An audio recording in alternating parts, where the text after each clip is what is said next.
Hello everybody, how y'all doing? Good. Good. I hope you don't mind me sitting right here. It's just nice and comfy sitting on these steps. So thank you so much, Paula, for that introduction. It's really exciting to be here this morning with you all. While I'm talking, feel free to raise your hand and chat. I love to, kind of create an inclusive dialogue with everybody. So feel free to interact as you would like. Kind of thinking about today's topic of preservation. For me, it's all about creating connections, not only with the living planet that we reside upon, but the individuals that make up our community, because that's where we truly find our strength. So today I kind of wanted to take you on a story of where I kind of got my motivations for this endeavor that I've been working on for the past 6 months, called the Village Cooperative, and how I came to the conclusion that we need to start to localize our economies, both on the food production, but also within the sector of business, so that we can have more equitable distribution of wealth and move in a direction that is truly equitable and sustainable for everybody, so that we can have the self-determination necessary to move into a new era for our people and our society. So I've been a community organizer for quite some time, and started out of high school, but it really saw a culmination when I started working for the Bernie Sanders campaign in 2016. I traveled to many different states, being precinct judge, watching the unfolding of that election was very, very inspiring. But what really kind of left an impression upon me is during the Democratic National Convention, my wife and I, we organized a caravan of thousands of people all over the United States, where we would meet up in different areas and drive to Philadelphia to support Bernie Sanders. And when we arrived there, there was a lot of anger in the air, right? People not feeling heard, and it was really enlightening to see all of that, because there was also this beautiful aura of hope that was happening in that time as well. And so, kind of coming back home from that, a little demoralized from everything that had happened and transpired, I said, well, maybe I can't have the best impact nationally. Maybe nationally is just a bit too big for little old Darin, And I kind of went back to the drawing board, and I said, well, I grew up here in the foothills and forests of Utah, and I love this place.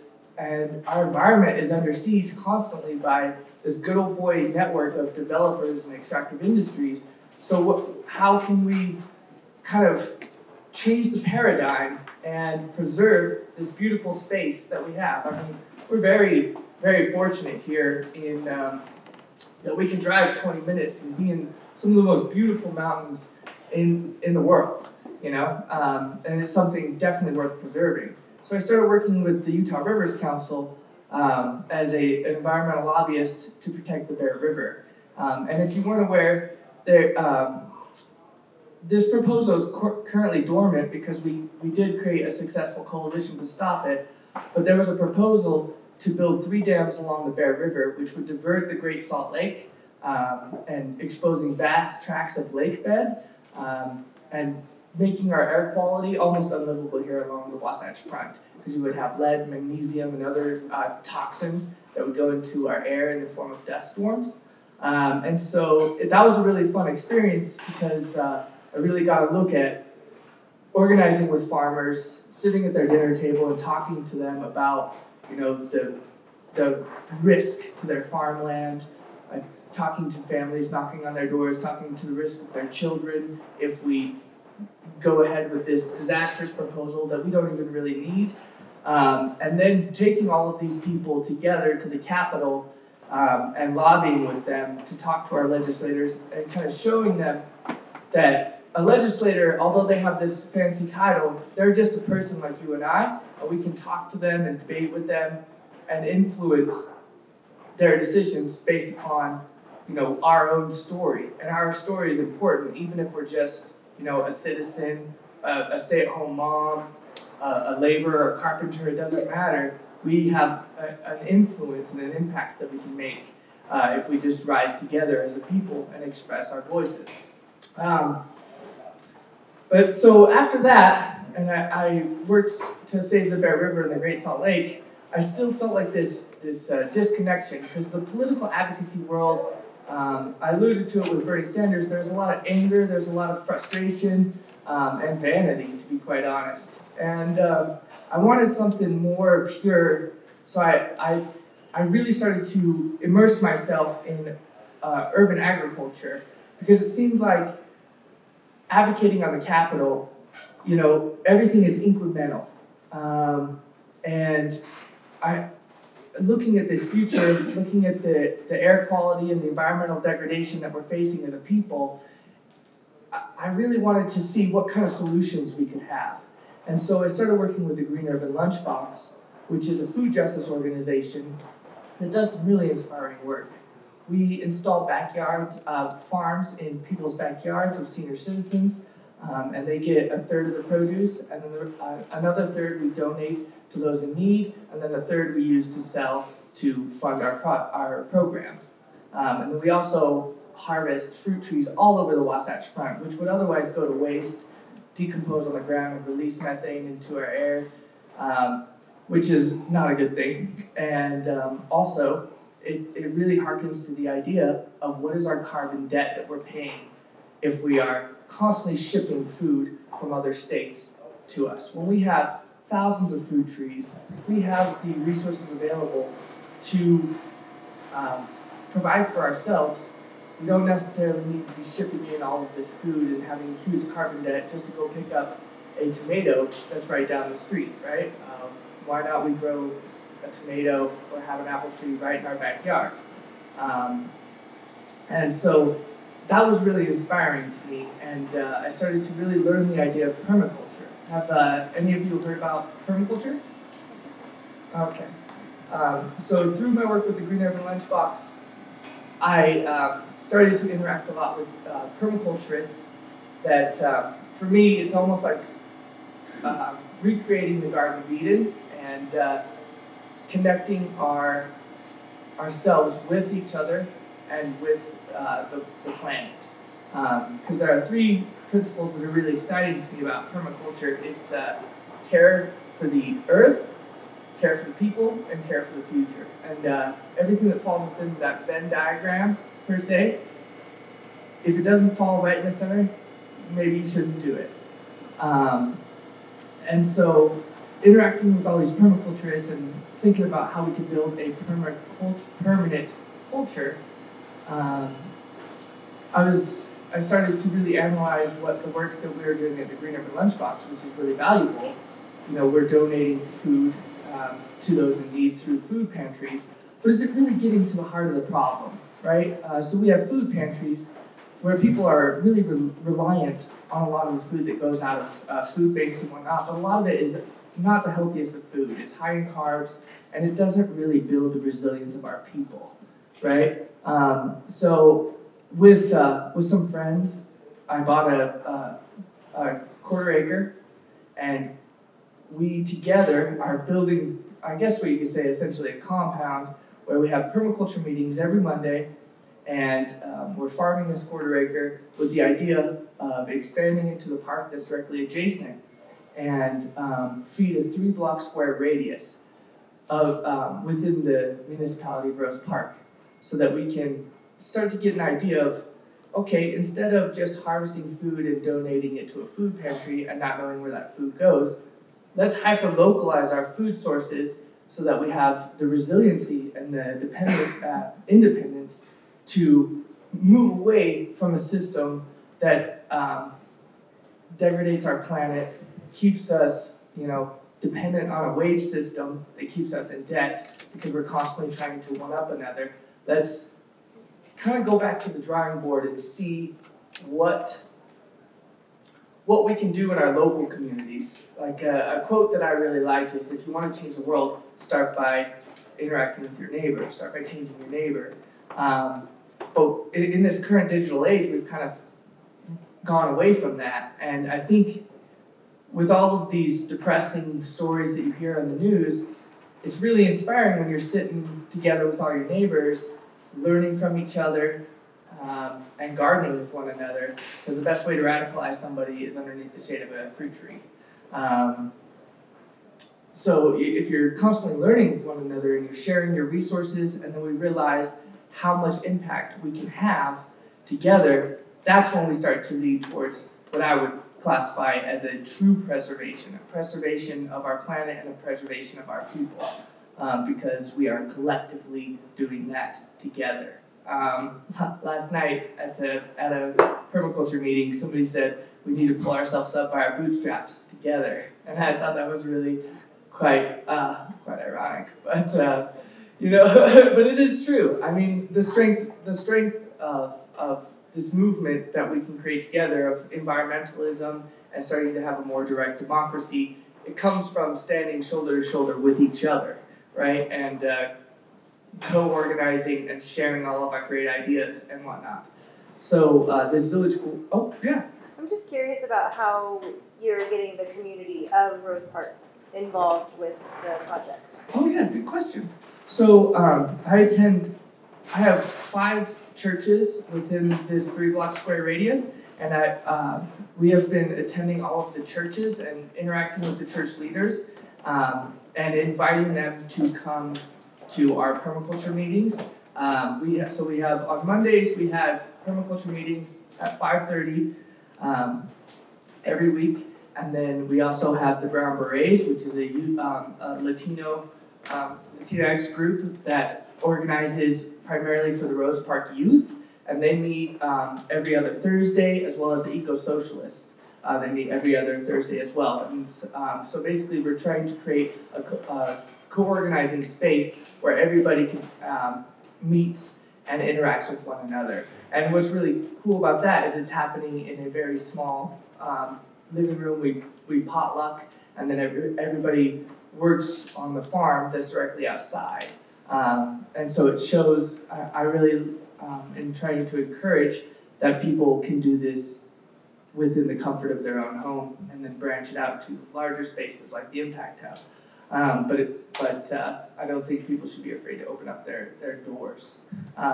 So we do host meetings in people's houses, and usually when we're hosting meetings, when we move it from the village, and we host a meeting, let's say, at one of our member Liz's house, we collectively plan how we're going to install a garden in her area, because she has about a 1/3 acre. And not this Saturday, but next Saturday, we're going to be sheep mulching the whole area and getting it ready for goats as well. And that is going to cost her nothing, right? And it's going to be 20 people coming and donating the wood chips and the cardboard and the manure. And so something that would cost her $2,000 to $3,000 is going to be free for her, because she's just relying on the power of the community. And so that's kind of how we're engaging them, is we're providing services to the people that reside within the area, helping them install their gardens, and strongly encouraging them to come. Because when I think about the food distribution level, these church leaders really come into play, because especially when you're interacting with communities that aren't familiar, or they're worried about gentrification, because let's be honest, I am a white dude, and I moved into Rose Park. So it's best to organize with people where they're most comfortable. And so if they're already comfortable in their churches, in their congregation, and we are bringing food to them and interacting with them and asking what services they need of us and how we can help them, then that's how we can really start to empower the people around us. Is meeting people where they're at, not necessarily dictating what we think is best. I definitely have a vision, but I want the vision to be shared between everybody. I don't want anybody to feel like they can't speak up and, bring their idea to the table, because that's what makes us strong. So I hope that answered your question. The Village Cooperative, we've been around for 6 months, and I strongly encourage you to come visit it. The website will be linked in the follow-up email to where you can read more about the initiative, because food cooperative is the first step. Eventually, we will be moving into, business cooperatives in the form of carpentry and other services, as well as political advocacy, to move in a direction where cooperatives are more a way of life here in Utah. They used to be the LDS culture. They loved cooperatives back in the day. I mean, ZCMI was one of the most famous cooperatives of our time. So we definitely have a history of cooperative organizing and making more equitable decisions for our people. So yeah, that's a little bit about me. I hope you liked me drumming on and on. But if you have any questions, I'd love to open up to the group.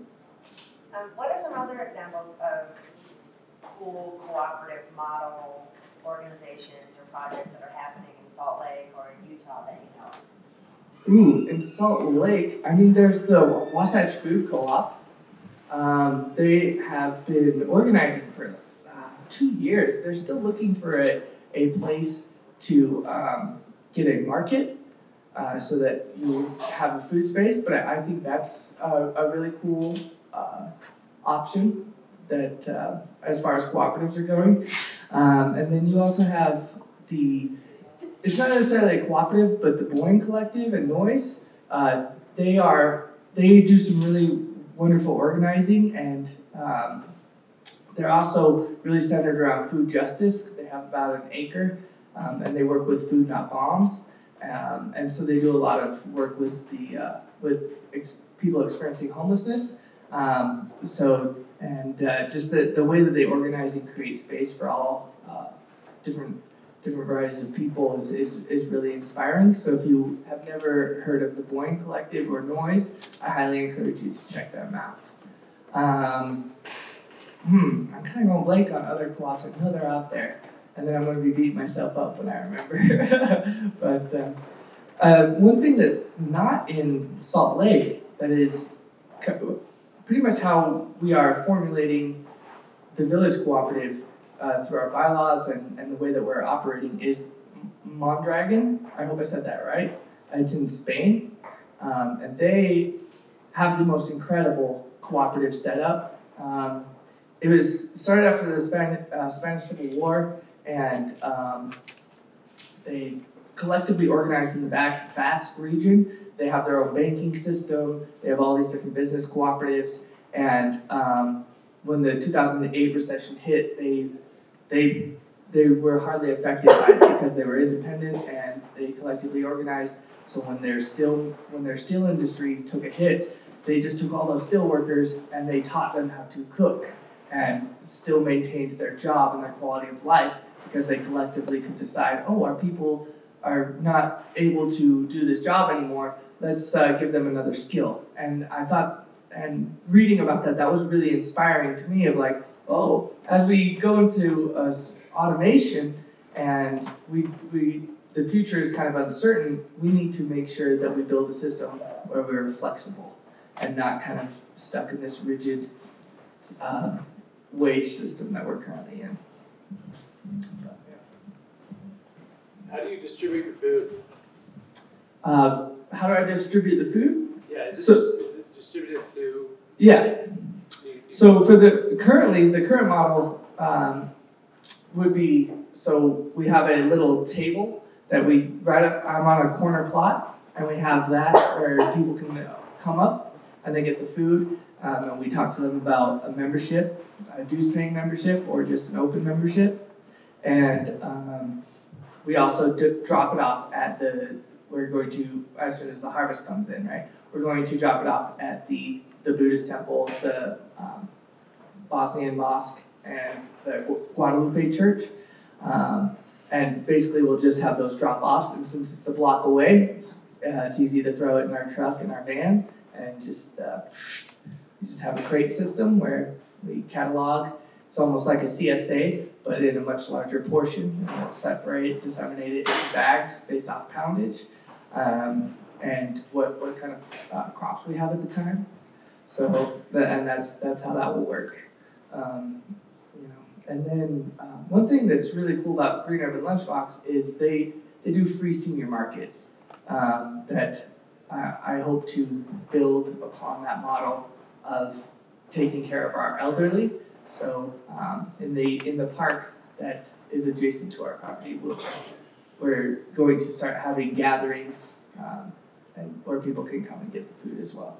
But for now, it's just every Saturday you come by, there's the table, and then we'll have some of our other volunteers drop off foods on Sunday for congregations to gather and take. And are the congregations, are they paying subscribers, or is it?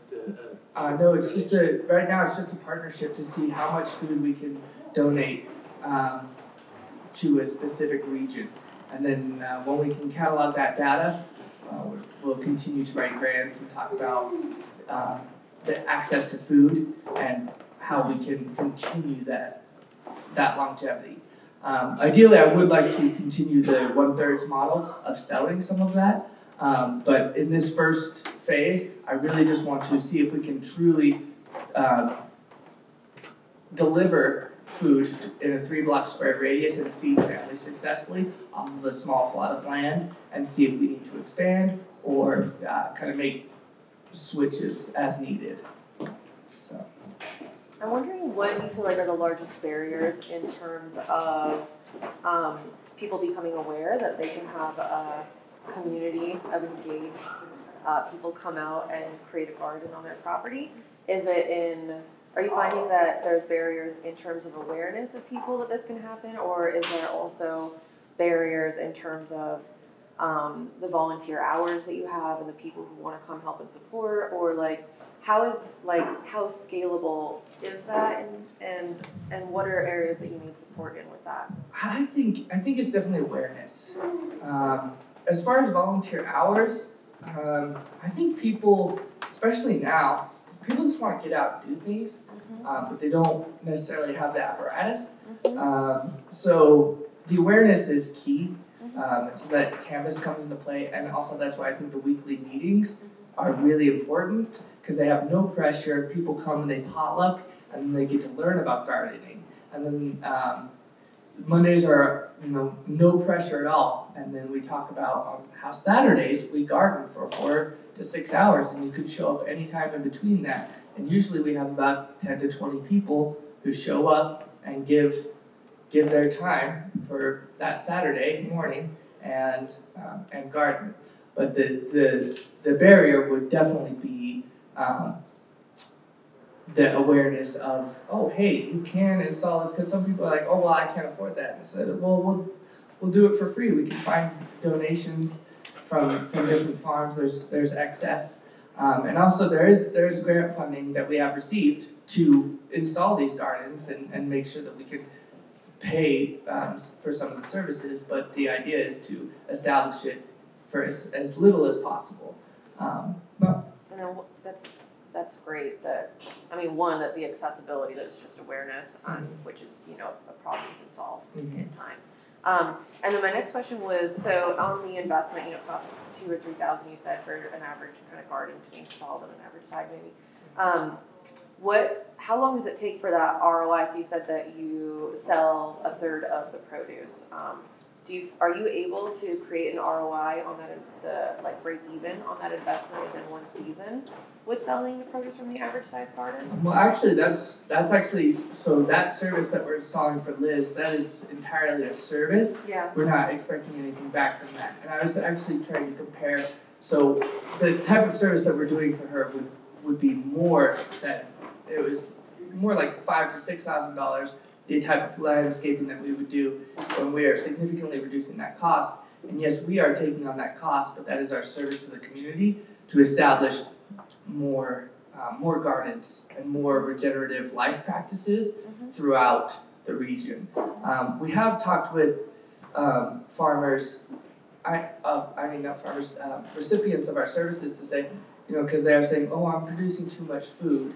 But the thing with that and return on investment is, what is the cost of us driving around and picking up all of this food? And so that's a real question we're trying to ask ourselves is, as we install these gardens and people are producing more food than they know what to do with, how are we just equitably distributing this, and what does the cost look like? Because it costs about $40 for a paid person if it's not a volunteer labor to show up to somebody's house, just to show up. And so if we could, successfully establish a model where we're selling that produce, but then also another thing that comes in, if it's somebody's own personal garden and it doesn't have, the proper health qualifications, can we legitimately sell that? So any of the produce that would be going from private property, from somebody who's received a service of a garden installation, it's more in the form of education and teaching, giving people an opportunity to be a part of that. And so any of the produce that they would produce, I would say, would be primarily donated, just to avoid any kind of liability that we would get if we were selling the produce. And if people want to list their fruit trees and all the stuff that they already have, they can get in touch with you at Green Urban Lunchbox, right? Yep. So, and please, harvesting fruit trees is like a joy. It's just such a good thing. So, yeah. I'm hearing you say that for Green Urban Lunchbox that seniors is a primary focus, or I'm just hearing that, so I'm just curious if that is the primary focus, what the intention there is, and if there's other people that you're trying to serve that I'm not hearing.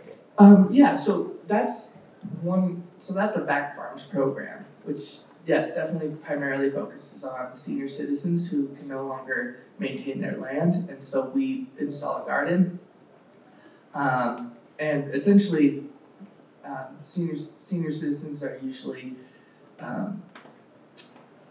due to their income from Social Security and whatnot, they usually have access to, they're eating one meal a day and they're not having access to good quality produce. So the thought behind that was, let's install gardens so that they can have access to that.